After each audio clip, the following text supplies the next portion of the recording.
Muy buenas, llegó el gran hermano.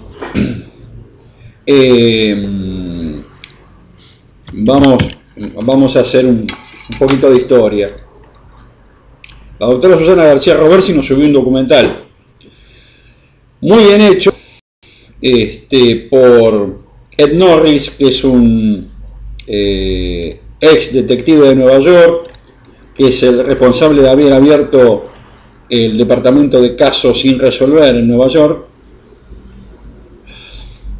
Claro, esto es largo, es extenso, va a llevar dos videitos porque vamos a explicar, yo voy a explicar desde mi punto de vista por qué no estoy absolutamente para nada de acuerdo con Ed Norris, al cual respeto por su trayectoria, que no es muy conocida, excepto en los círculos policiales de Nueva York, donde, repito, él fue el que abrió el departamento de casos sin resolver. Después se retiró, se dedicó a la investigación particular, y bueno, tiene el logro de haber resuelto 26 casos en un mes. Eso es un logro muy importante. Ahora, se metió en un tema que es muy ríspido, que es el tema remanido y tantas veces conversado de nuestro querido amigo Jack el Destripador. La teoría de Ed Norris es que Jack el Destripador estuvo trabajando luego de que desapareció de Whitechapel en América, particularmente en Nueva York, y después se dispersó a diferentes condados. Bueno, yo me propongo demostrar que Ed Norris está completamente equivocado, pero vuelvo a insistir, como lo hablé una vez con respecto a los videos de YouTube o de Discovery, particularmente de Discovery. Aclaro que la doctora Roversi no lo puso como una verdad postular, no lo subió como un teorema, lo hizo porque sabe que me gustan estos temas, particularmente el tema del Destripador, y lo subió y me dio pie a esto y se lo agradezco. Digo, yo le he hablado en otra oportunidad de el peligro de tomar un documental de Discovery con veracidad científica, ¿no? De hecho no la tiene. No las tiene. Son documentales hechos para ganar dinero. Obviamente Ed Norris habrá cobrado mucho dinero por hacer esto, porque de hecho puede viajar a Inglaterra un par de veces durante el documental, así que, excepto que sea un hombre de una fortuna importante personal, adivinamos que se lo pagó Discovery. El asunto es el siguiente: Ed Norris hace una investigación que él dice que es exhaustiva, que de hecho no lo es, y no lo es porque evita sistemáticamente presentar algunas pruebas que son más que concluyentes para determinar que su propia teoría está equivocada. O sea, lo que hace es mostrar solamente aquello que conduce a comprobar su teoría, pero evita, desde todo punto de vista, mencionar un montón de detalles que son importantísimos y que echarían por tierra la teoría de Norris. Pequeña línea de tiempo, todo el mundo sabe la cantidad de crímenes cometidos por el Destripador, los canónicos y aquellos que se supone que cometió para ir entrenándose, para ir practicando. Bueno, muy bien.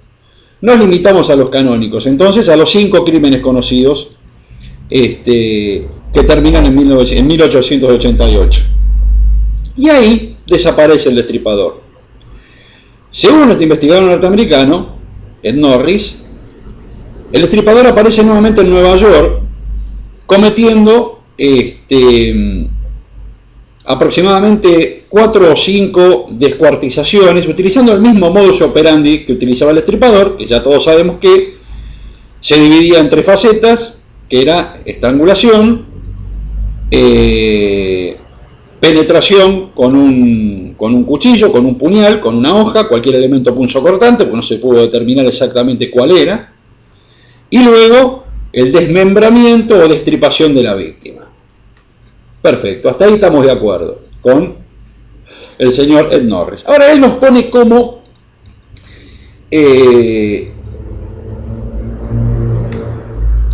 ejemplo, uno de los tantos ejemplos que nos pone para identificar que el criminal que había cometido esos asesinatos en Nueva York en 1891 era el mismo que había cometido en 1888, algunas cosas que no son para nada reales. Por ejemplo, Ed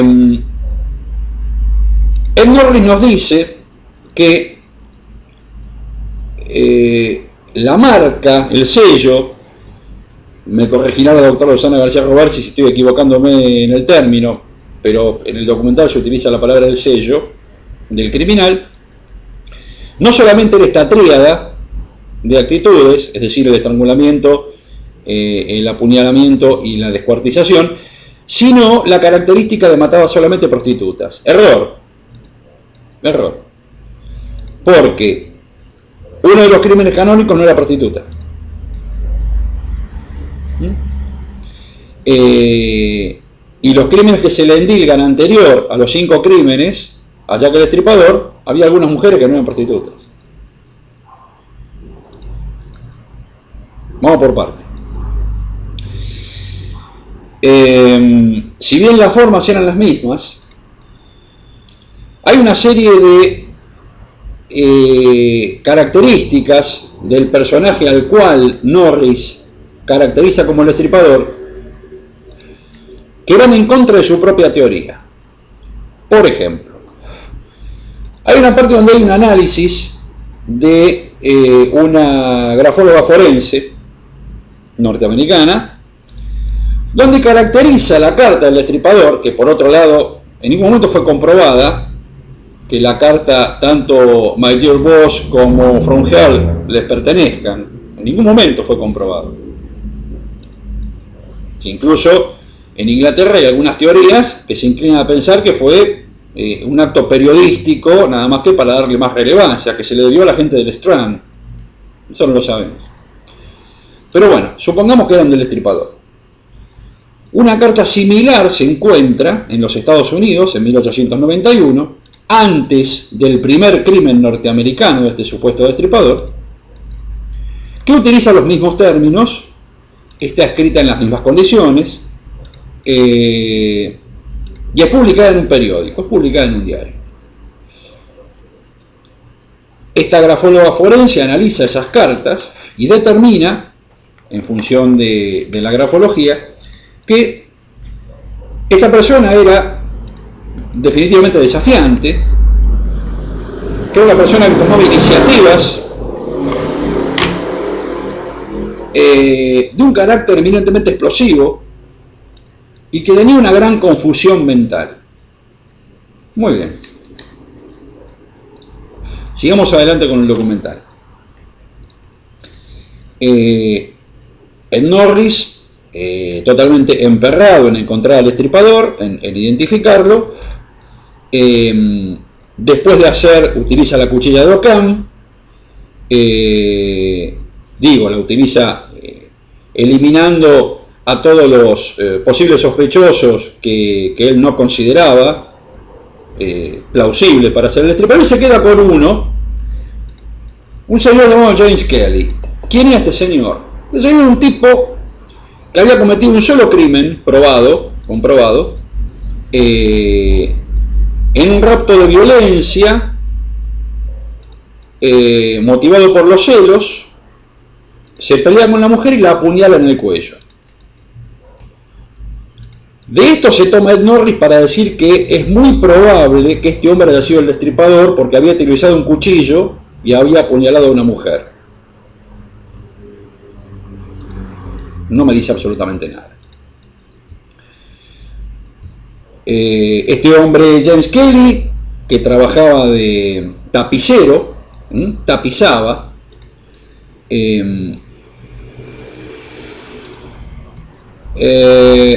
es condenado a muerte. Misteriosamente, pocos días antes de ser llevada adelante la condena, de ser ahorcado, porque se utilizaba el ahorcamiento en ese momento en Inglaterra, le es conmutada la pena porque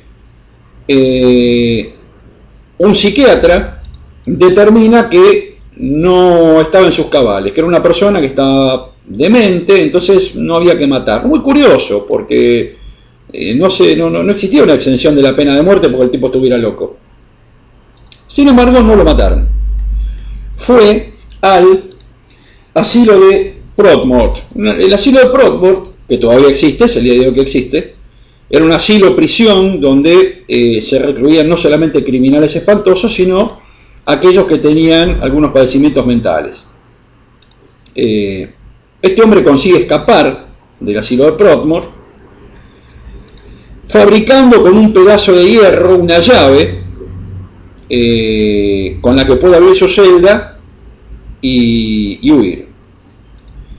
Si ustedes se toman el trabajo de investigar el asilo de Proudmoore, se van a dar cuenta que son 3 manzanas y media, llenas de corredores, escaleras. Bueno, ¿a qué me refiero con esto?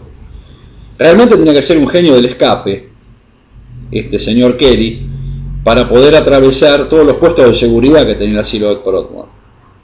El asilo de Proudmoore no está en el centro de Inglaterra, está en la campiña inglesa. Luego, el que narra el documental, este hombre que hace la investigación, en un momento nos dice cómo hizo para escapar, primero del asilo, porque por más que tuviera la llave, apenas conseguía abrir la puerta, después tenía que pasar por un montón de corredores, pasadizos, puestos de seguridad, puestos de guardia, salir del asilo, atravesar el campo, tomarse un barco y hacer 4.800 kilómetros para llegar a Nueva York. Este hombre había estado encerrado primero a la espera de su condena y luego en el asilo de Proudmoore, es decir, trabajo no tenía. ¿Con qué pagó el viaje a Nueva York? Misterio, el documental no lo dice. Si el documental no me dice detalles que necesito para poder crear un perfil, por ahora no me sirve. Dije perfil. Perfecto. Este hombre viaja, pagado por Discovery, a Inglaterra, al archivo histórico inglés, donde, como son los ingleses, prolijamente hay cada detalle de cada día, de cada minuto, de cada segundo, de todo lo que pasó en la vieja Albión. Entonces se encuentra con lo que él dice es el primer perfil, el primer y el mejor perfil, dice él, que se hizo con respecto al Destripador. Error. Lo que él está leyendo no es un perfil. O sea, si este hombre tuvo 26 años en la policía de Nueva York, desconoce definitiva y absolutamente lo que es un perfil. Él toma el informe forense del doctor Thomas Bond, que fue el que asistió a las pericias forenses de las 5 víctimas canónicas del Destripador, donde Thomas Bond lo que hace es explicar de manera escrita cómo fueron realizados los crímenes. A Thomas Bond le debemos el hecho de saber que los crímenes fueron realizados con un corte de izquierda a derecha, es decir, que el criminal estaba detrás de la víctima, qué tipo de hoja utilizó, y es Thomas Bond, en su informe, el que dice, y que después quedó para la posteridad, que definitivamente el criminal tenía conocimientos de anatomía. Pregunta al ex oficial de la policía de Nueva York, Ed Norris, ¿qué conocimientos de anatomía podía tener en ese momento un tapicero? Ed Norris hace un paralelo entre un tapicero y un carnicero. Entonces dice que los dos utilizan la misma herramienta y tienen la misma fuerza para descuartizar, porque un tapicero, para cortar la tapicería vieja y todo el relleno de una silla, de un sillón, tiene que utilizar un cuchillo muy afilado y tener mucha fuerza. Bueno, mi muy estimado Ed Norris, le tengo una pésima noticia. Un cortador de árboles del Yukon también utiliza un arma afilada y tiene muchísima fuerza. Un destazador de tiburones en alta mar también utiliza un mismo cuchillo y también tiene mucha fuerza. Entonces, desgraciadamente, el ejemplo que me está poniendo no me sirve absolutamente para nada. Ahora pasa lo siguiente con el doctor Thomas Bond, que o se le pasó por alto lamentablemente a Ed Norris, o no lo quiso contar. Cuando en 1888 Jack el Destripador comete el último crimen, nosotros ya hemos hablado en extenso de esto, no voy a volver sobre el tema, la historia o la costumbre dicen que los crímenes del Destripador se terminaron. Pero les tengo una pésima noticia, no es así. No es así. Siguieron apareciendo víctimas destripadas, pero lo que no aparecieron fueron más cartas ni pruebas de que haya sido el Destripador. De hecho, el 20 de diciembre de 1889, es decir, aproximadamente un año después de que termina el Destripador de trabajar en Whitechapel, es asesinada Rose Mylett, la cual es estrangulada, muerta con un puñal y descuartizada. El 17 de julio aparece el cadáver de Alice Mackenzie, estrangulada, degollada y abierta al medio en forma de X. El 10 de septiembre del mismo año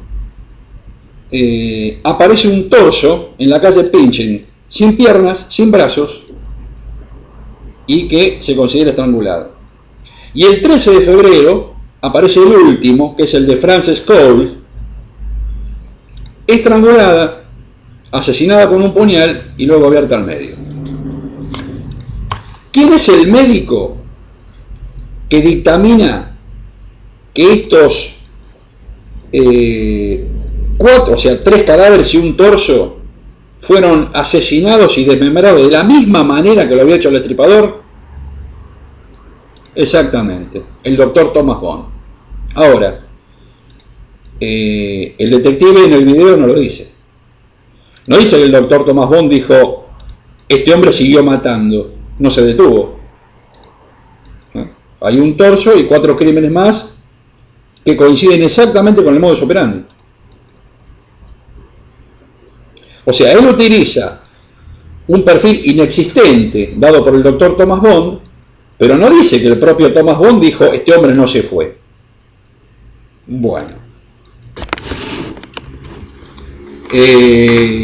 Ahora vamos a seguir con lo que viene, que es un poquito más aclaratorio.